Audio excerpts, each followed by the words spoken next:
Hello, good morning, नमस्कार। आज हम बात करेंगे कि बीपीएससी के अभ्यर्थी क्यों प्रोटेस्ट कर रहे हैं, क्यों प्रदर्शन कर रहे हैं। BPSC Bihar public service commission Patna में प्रदर्शन कर रहे हैं और यह प्रदर्शन अब दिल्ली तक पहुंच गया है।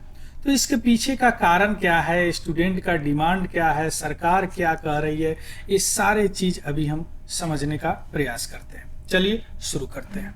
एक्चुअली 13 दिसंबर 2024 को बीपीएससी का प्रीलिम्स एग्जाम हुआ, 70वां यानी 17th कंबाइंड कॉम्पिटिटिव एग्जामिनेशन। इस एग्जाम में एक कथित अनियमितताओं यानी इरेगुलरिटी का उन पे आरोप लगा है। किस पे? बीपीएससी पे। अब बीपीएससी जो कथित अनियमितताओं के कारण घेरे में आ गए हैं। अब वह इरेगुलरिटी क्या है, सबसे पहले ये समझते हैं, उसके बाद तब आएंगे कि बच्चे क्यों प्रोटेस्ट कर रहे हैं। यानी 13 दिसंबर को एग्जाम हुआ, पीटी का एग्जाम हुआ, उसमें कुछ कथित इन पे अनियमितताओं, कुछ आरोप लगे हैं जिसके कारण बीपीएससी अभी घेरे में है, अंडर फायर। अब क्या अनियमितताएं हैं ये देखिए। एक्चुअली हुआ क्या कि पटना का एक सेंटर है बापू परीक्षा परिसर। उस परीक्षा सेंटर पर अफरा तफरी मच गया। क्या हुआ? एग्जाम के दौरान ड्यूरिंग द एग्जाम कुछ कैंडिडेट्स, कुछ जो बापू परीक्षा परिसर में एग्जाम दे रहे थे, उन्होंने व्यवधान पैदा किया और क्वेश्चंस पेपर वगैरह जो इन्विजिलेटर था उनसे छीन लिया। कुछ ने ऐसा आरोप लगाया कि पेपर ऑनलाइन लीक हो गया है। कुछ ने पेपर लेके खिड़की से बाहर फेंक दिया, जिससे भी ऑनलाइन उसका लीक होने का उम्मीद है ना, लीक हो गया। यानी मेन जो बापू परीक्षा परिसर में विद्यार्थियों ने यह आरोप लगाया कि यह ऑनलाइन ऑलरेडी लीक हो चुका है। इसके बाद में तुरंत बीपीएससी का अपना रिस्पांस आया, उनका जवाब आया। कमीशन जो है यह पेपर लीक का जो क्लेम स्टूडेंट ने किया था इसको डिसमिस कर दिया, इसको नहीं माना। लेकिन हाँ, यह माना कि कुछ ऐसा काम हुआ है कुछ सेंटर पर जो अच्छा नहीं हुआ है ना। तो इसके बाद में जो बीपीएससी था उन्होंने रिकंडक्ट यानी फिर से एग्जाम कराने का ऐलान किया। वह एग्जाम कब होगा? 4 जनवरी 2024 को। बापू परीक्षा परिसर सेंटर केवल कैंसिल हुआ, यानी इस सेंटर पे जो कैंडिडेट थे वह दोबारा एग्जाम कब देंगे? 4 जनवरी 2024 को। समझ गए? ये इंसिडेंट है, ये पीछे की कहानी है ना, जिसे बीपीएससी अभी घेरे में आए हैं। अब सवाल उठता है कि फिर तो स्टूडेंट क्यों प्रोटेस्ट कर रहे हैं, क्यों प्रदर्शन कर रहे हैं। देखिए, स्टूडेंट का कहना है कि केवल इस सेंटर, पटना वाला सेंटर जो बापू परीक्षा परिसर है उसमें नहीं, और भी सेंटर पर इस तरह का अनियमितताएं का, इरेगुलरिटी का केस आया है।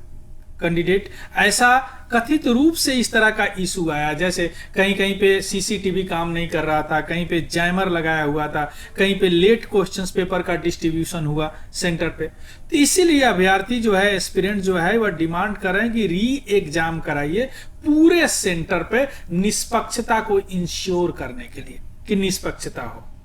चूंकि आपने एक बापू धाम को तो, बापू सेंटर को तो, बापू परीक्षा परिसर को तो अपने री एग्जाम करा रहे हैं, लेकिन अब स्टूडेंट कह रहे हैं कि नहीं, इस तरह का जो इरेगुलरिटी है और भी सेंटर पे हुए हैं, इसलिए सारे सेंटर पे री एग्जाम कराया जाए।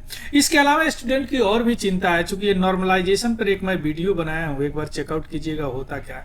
नॉर्मलाइजेशन का मेन फंडा, अगर एक एग्जाम एक बार में कंडक्ट नहीं होता है तो उसका जो स्कोरिंग करने के लिए नॉर्मलाइजेशन का इस्तेमाल होता है। अब बीपीएससी का ऑल सेंटर पे एग्जाम हो गया, केवल एक सेंटर पर फिर री एग्जाम हो रहा है, तो स्टूडेंट के चिंता है कि हो सकता है कि रिजल्ट में नॉर्मलाइजेशन लाया जाए। चूंकि लोग पहले से बोला कि नॉर्मलाइजेशन प्रोसेस लाएंगे, चूंकि जो रिकंडक्ट कर रहे हैं एग्जाम एक सेंटर पर केवल, तो हो सकता है कि नॉर्मलाइजेशन लाए स्कोरिंग करने के लिए, मेरिट लिस्ट निकालने के लिए। तो इसीलिए कैंडिडेट को चिंता है कि भैया सबको कैंसिल करो और सब पे फिर एग्जाम करो, नहीं तो अगर नॉर्मलाइजेशन होएगा तो उनका जो रैंकिंग है उस पर प्रभाव जरूर पड़ेगा, है ना। इसके अलावा जो बीपीएससी जो है वह जो रिस्पांस लिया वो बड़ा ढीला ढाला, यानी तुरंत नहीं रिस्पांस लिया, और कुप्रबंधन का भी आरोप लगाया जा रहा है बीपीएस प्रोटेस्टर द्वारा बीपीएससी को। तो प्रोटेस्टर जो है, जो प्रदर्शनकारी छात्र है, वह बीपीएससी को क्रिटिसाइज कर रहे हैं कि जो भी अनियमितताएं हुए, इरेगुलरिटी हुए, उसको अच्छी तरह इन्होंने एड्रेस नहीं किया। इस तरह का कोई प्रिवेंटिव मेजर नहीं उस तरह का लिया, है ना। जैसे फंक्शनल सीसीटीवी कैमरा नहीं था, है ना, क्वेश्चंस पेपर का डिस्ट्रीब्यूशन टाइम पे नहीं हुआ। तो इस तरह का आरोप जो बीपीएससी पे लगाया जा रहा है, इसीलिए री एग्जाम कंडक्ट करने के पूरे सेंटर पे ये मांग कर रहे हैं कौन, छात्र। क्लियर। अब जो प्रोटेस्ट है और तेजी से बढ़ रहा है, इसका कारण क्या है कि कुछ लीडर लोग, कुछ एजुकेटर लोग, जो शिक्षक लोग हैं, वो भी इसमें सामने आ गए। वो भी चाह रहे हैं कि पूरे सेंटर पर प्रीलिम्स फिर हो एग्जाम। जैसे प्रशांत किशोर हो गया, तेजस्वी यादव और भी लीडर लोग इसमें आ गए हैं, सामने आए हैं। इसके अलावा पुलिस का जो क्लैश पुलिस के साथ हो रहा है, पुलिस जो लोगों को मार रही है, स्टूडेंट को हटा रहा है, इसके कारण जो है वाटर कैनन वगैरह का इस्तेमाल हो रहा है। स्टूडेंट लोग और भी यह जो धारणा प्रदर्शन है और तेजी से बढ़ रहा है। क्लियर। अब सवाल उठता है कि बीपीएससी का क्या स्टैंड है और एक्शन क्या है इस सब सारी चीजों पे। बीपीएससी जो कहा है कि जो इन्वेस्टिगेशन और री एग्जाम करेंगे, यानी जो कमीशन का कहना है कि वह सीसीटीवी फुटेज जो बापू परीक्षा परिसर का है वह इन्वेस्टिगेशन हो रहा है, उसका जांच चल रहा है। जो भी दोषी पाए जाएंगे उनको एक्शन लिया जाएगा, क्रिमिनल एक्शन लिया जाएगा, ऐसा प्रॉमिस बीपीएससी कर रहे हैं।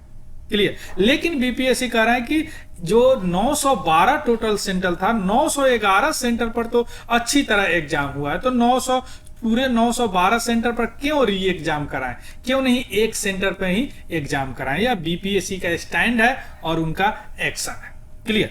अब इस सारे चीजें पर दाव कहां लगा हुआ है, देखिए 2032 वैकेंसी है बीपीएससी में। 17 सीसीए प्रीलिम्स एक क्रूशियल है, चूंकि बहुत ज्यादा वैकेंसी है, और लगभग 3.8 यानी 3.8 लाख एस्पिरेंट जो है यह एग्जाम में अपीयर हुए हैं। यह इसका कॉम्पिटिटिव नेचर दिखाता है। अगर थोड़ा कितने स्टूडेंट का जो लाइफ लगा हुआ है, बहुत लोग तो पूरे लाइफ लगा के इसी में तैयारी करते हैं, इसलिए वो लोग डर रहे हैं कि कहीं नॉर्मलाइजेशन आ जाएगा, चाहे और सेंटर पर अगर लीक हो गया होगा तो लोग बच्चे आगे निकल जाएंगे, इसलिए ये लोग प्रोटेस्ट कर रहे हैं। क्लियर। इसका पीडीएफ हमारे टेलीग्राम चैनल है तिवारी जनरल स्टडी पे, उस पर मैं डाल दूंगा, वहां से देख लीजिएगा, उसको भी ज्वाइन कर लीजिएगा। और अगर इंफॉर्मेटिव लगा हो तो प्लीज लाइक, शेयर और सब्सक्राइब जरूर कीजिएगा। और किसी तरह का कोई डाउट हो तो कमेंट सेक्शन में जरूर बताइएगा। So thank you, have a good day and happy learning. Thank you very much.